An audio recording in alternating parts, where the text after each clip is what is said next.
Eli MM-sarjan pistejärjestelmä uudistuu melko tavalla, niin mitä mietteitä?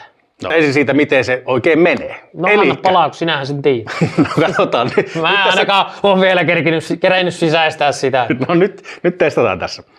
Eli lauantai-iltana on jaossa ensimmäiset pisteet 10 parhaalle, mutta ennen voittaja sai 25 pistettä sunnuntain päätteeksi, nyt lauantain päätteeksi on jaossa ykköselle 18 pistettä, sitten 15, 13 ja aina sinne yhteen pisteeseen saakka, jonka saa sitten 10.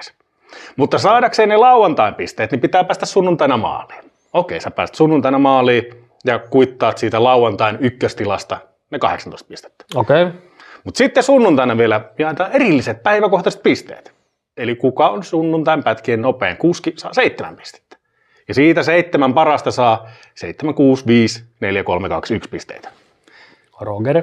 Ja sitten vielä Powerstage. No se on meille tuttu. Viikalta pätkältä 5 nopeaa.